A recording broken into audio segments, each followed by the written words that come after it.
Ditangani 4 dokter persalinan. Cucu kelima Presiden Jokowi lahir di bulan yang sama seperti kedua kakaknya. Suasana bahagia menyelimuti keluarga Presiden Joko Widodo dan Ibu Iriana yang menyambut kelahiran cucu kelima pada hari Kamis tanggal 25 Agustus tahun 2022 di Rumah Sakit Pondok Indah, Jakarta Selatan.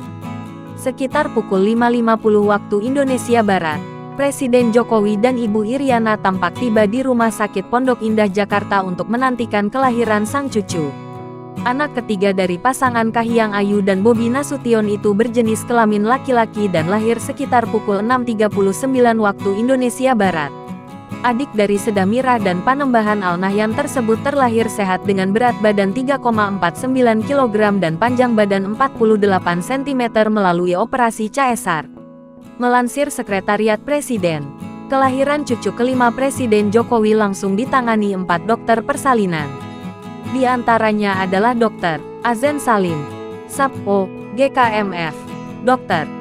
Agustinus Giri Respati, SAPO GKFM, Dr. Christopher Kapuangan, SAP Ankap, dan Prof. Dr.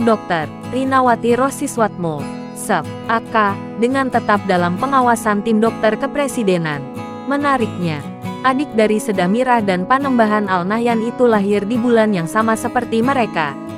Seda Mirah Nasution lahir pada tanggal 1 Agustus tahun 2018 dan Panembahan Al-Nahyan tanggal 3 Agustus tahun 2020. Sedangkan adik mereka lahir pada hari ini tanggal 25 Agustus tahun 2022. Publik pun penasaran dengan nama cucu kelima Presiden Jokowi tersebut, dikarenakan keempat cucu sebelumnya memiliki nama yang unik. Jangan lupa subscribe, share, komen, dan like ya!